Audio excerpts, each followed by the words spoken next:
Hi and welcome to this tutorial. Today I want to take a closer look with you at Jack Johnson's brilliant style of rhythm guitar playing, since Jack Johnson had a huge influence on me when I first started playing guitar. As always, there's a free step-by-step PDF guide available for download. Just click the link in the video description or the first pinned comment.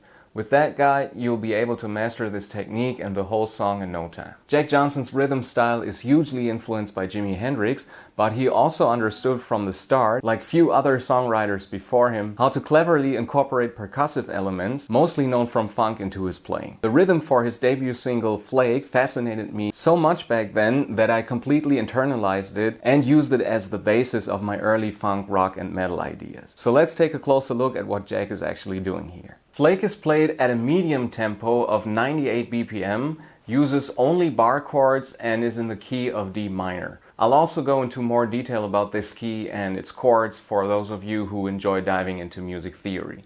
But first, let's take a look at the strumming pattern for the verses and the chorus. This pattern is based on a 16th note rhythm. As you can see in the tablature, Jack Johnson uses several percussive strums. This technique is very quick and easy to learn when using bar chords. You simply lift your fingers slightly off the fretboard so that the strings are muted when you strum. Instead of sounding notes, you get a soft click. This quote-unquote click is very reminiscent of a snare drum and adds a percussive element to your rhythm playing. If you've never tried this before, or if you're still getting comfortable with rhythm, counting or using a metronome, you can start with the following exercise. Just take the D minor chord and strum simple quarter notes, even without a metronome to start. Use only downstrokes and count like this. 1, 2, 3, 4. But on beats 2 and 4, simply loosen your fingers slightly so that only muted strums are heard. So 1, 2, 3, 4. Make sure to strike these muted notes with a bit more force, as the snare in a beat is always loud and cuts through. It's meant to quote-unquote hit you in the face. Once you've got that down, you can set your metronome to 60 BPM and practice playing this technique rhythmically and precisely.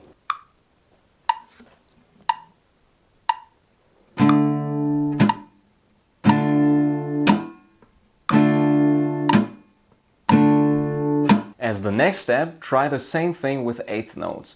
Use alternate picking and mute only the 2 and 4 again, first without a metronome, then with one. And you can play two different variations here. The first one would use only one percussive accent on the 2 and the 4, while the second one also has another percussive accent on the 2 end and the 4 end.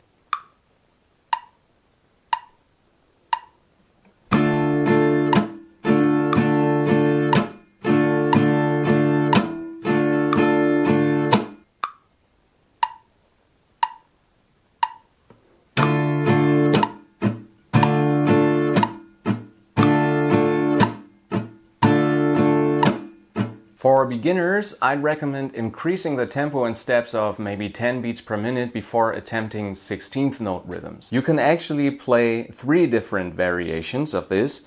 So one would be 1 E and a 2 E and a 3 E and a 4 E and a 1. Variation B, 1 E and a 2 E and a 3 E and a 4 E and a. And variation C, 1 E and a 2 E and a 3 E and a 4 E and a 1 E and a 2 E and a 3 E and a 4 E and a.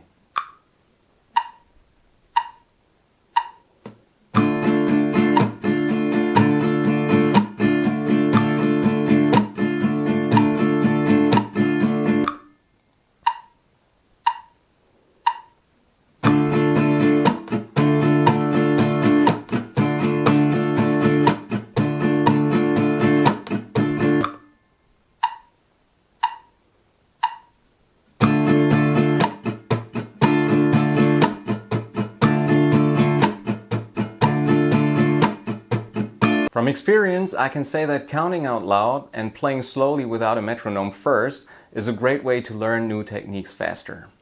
Once you're comfortable with the 16th notes and the percussive muting, you can try the full strumming pattern used in the song. In the tab, I've written out the counting above the bar and the strumming symbols below, so it's as easy to follow as possible. We start with a downstroke on the 1, followed by an upstroke on the 16th note just before the 2. So it's... Whenever you play rhythms with 16th note syncopations, a good rule of thumb is play quarter and eighth notes with downstrokes and all offbeat 16ths with upstrokes. That'll help you master syncopated rhythms like this one more easily. Now on beat 2 and the 2 16th notes that follow, we play 3 muted strums. Then on the 16th note before beat 3, we play an upstroke with a ringing D minor chord again, and the same again on the 16th after the 3. And this is a great example of what we call a syncopation. The 3 is deliberately left out, so we play 2 consecutive upstrokes.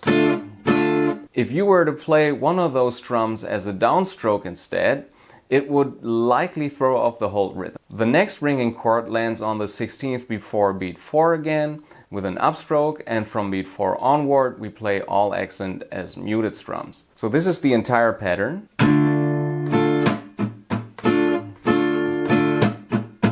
This strumming pattern stays consistent throughout the whole song except for the outro. Now before we move on to the chord progressions for both the verse and the chorus, I want to show you a very helpful way to practice and understand more complex rhythm patterns using the Hydrogen drum machine. You can download it for free, just click the link in the video description or the first pinned comment. I've been using this tool with my students for many years and even still use it today for demo drums when writing songs, simply because it's fast and easy to use. Here's how I programmed the rhythm pattern. I use the cowbell sound for all ringing chord strums and the stick sound for the muted ones. You could use the stick sound for all strokes, but splitting it up like this makes it easier to learn and follow along. So this is what the rhythm pattern would sound like played with 60 beats per minute.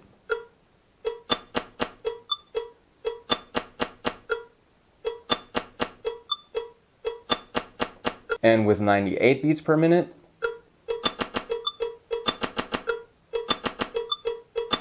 And since there's a lot of 16th notes in here, you can practice it even slower.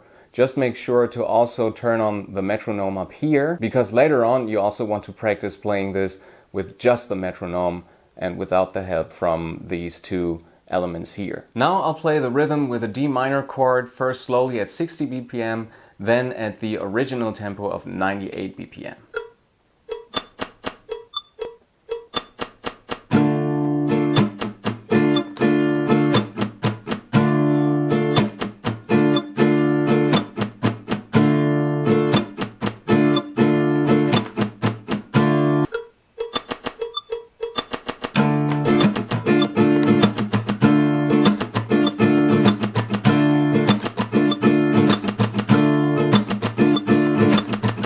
If you want to play the intro accurately, you need to know that it starts with a pickup note, the last 16th note before beat 1. You can program a second practice pattern and set the size right here to 16 instead of 8.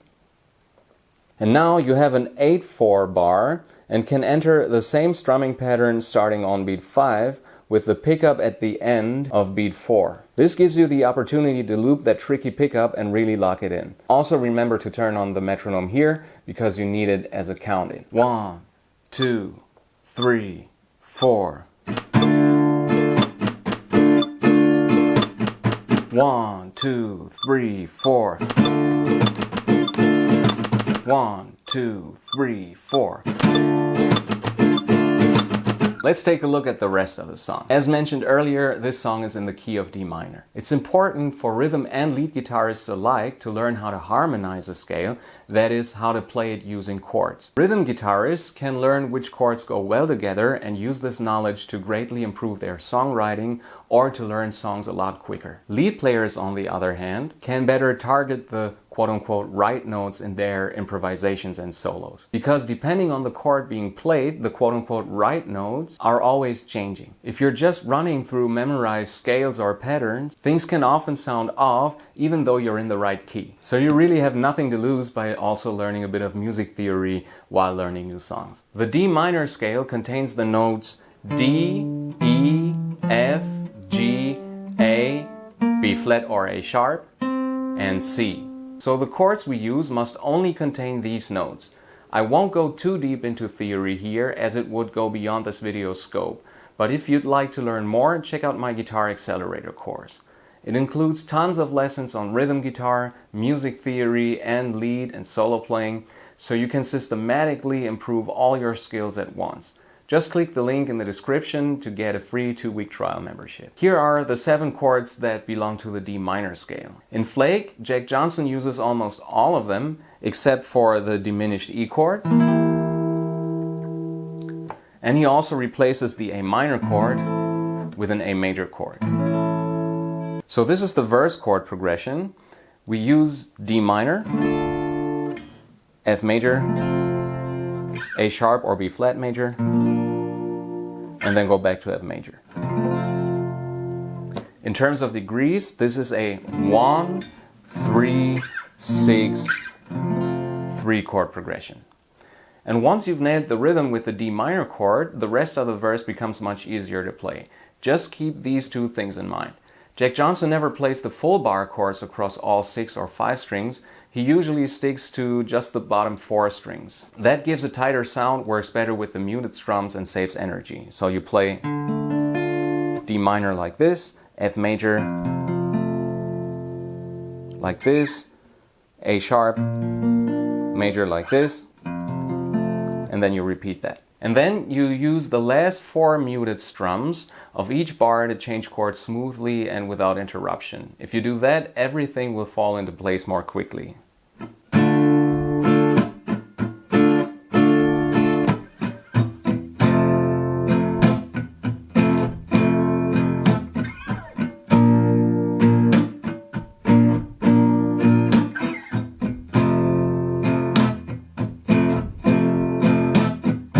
Okay, now let's play this with 60 beats per minute and then also with 98 beats per minute.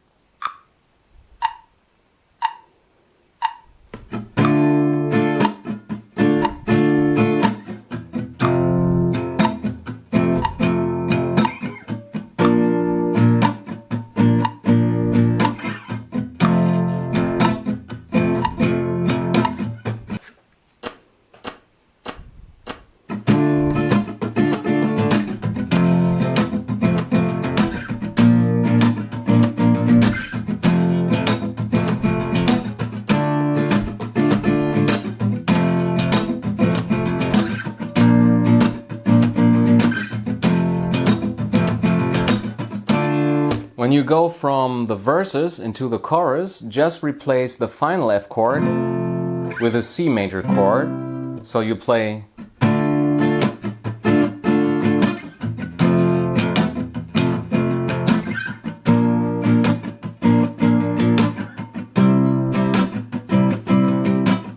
and then here's the chorus chord progression. We play F, C, D minor, A major, A sharp major, C major, F major, and C major.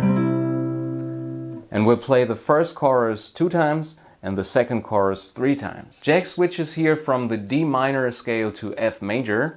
The notes and chords remain the same, but F becomes the root, a concept known as major-minor parallelism. In Roman numerals, this is a 1, 5, 6, 3, 4, 5, 1, 5 progression. I'll now play the transition into the chorus and the chorus itself at 60 BPM and then again at 90 BPM.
After the first chorus, the first half of the second verse is played with a single downstroke on beat 1. So you just play.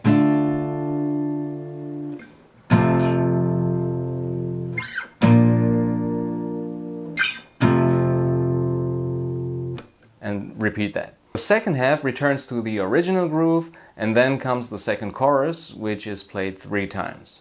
Now let's move on to the outro. The outro brings in both a new chord progression and a rhythm, which is actually much easier to learn than the first one. So here's the rhythm.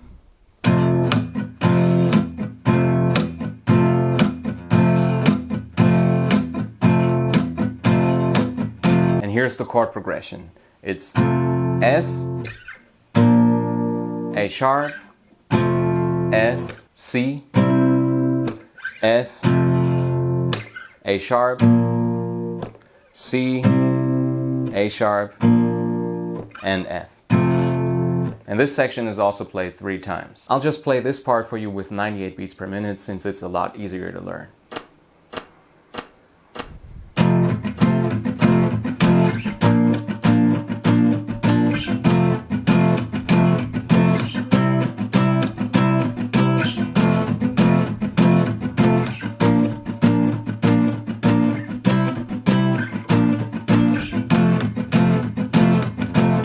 Once you're confident playing and counting through these rhythms and playing the full song, try applying the strumming pattern to other chords and progressions. That's a great way to creatively integrate what you've learned into your playing. This rhythm also works great in funk. Just grab your electric guitar and play a simple minor 7 chord and try this groove over a funk beat, like in C minor for instance.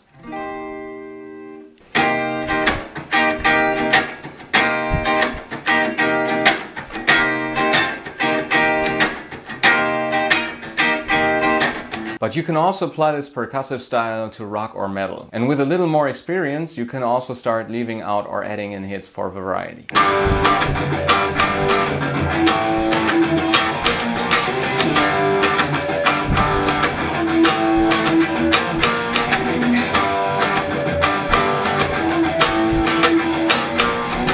And that's it for this video. If you've enjoyed it, please give it a thumbs up and also subscribe to my channel so you won't miss any future videos. And then I'll see you in the next one. Bye.